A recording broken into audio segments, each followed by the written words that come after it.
Point colon ప్రతి మనిషి సుఖంగా, ప్రశాంతంగా, ఆనందంగా జీవించాలనుకుంటాడు. మంచిదే, కాని ఆ సుఖం, ఆనందం ఎక్కడ ఉందో, ఎలా లభిస్తుందో తెలుసుకోవడం లేదు. దైవమును మరచి ప్రాపంచిక సుఖాలే నిత్యమనుకుంటాడు.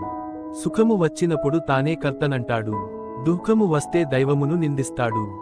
నిజమునకు సంసారము సుఖదుఃఖముల సమ్మేళనము.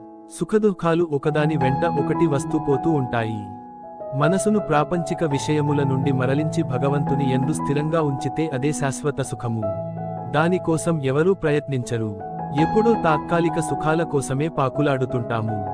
వాటినే మనసులో చింతిస్తూ ఉంటాము. ఇలా ఎల్లప్పుడూ ప్రాపంచిక విషయాల గురించి ఆలోచిస్తూ పరమాత్మ గురించి ఆలోచించని వాడికి శాశ్వతమైన సుఖము, ఆనందము ఎలా లభిస్తాయి? దీనికి బాధ్యులు ఎవరు? మనమా, భగవంతుడా? మనము చేసుకున్నదానికి మనమే పొరపాటు చేస్తూ చివరికి భగవంతుని నిందించడం ఎంతవరకు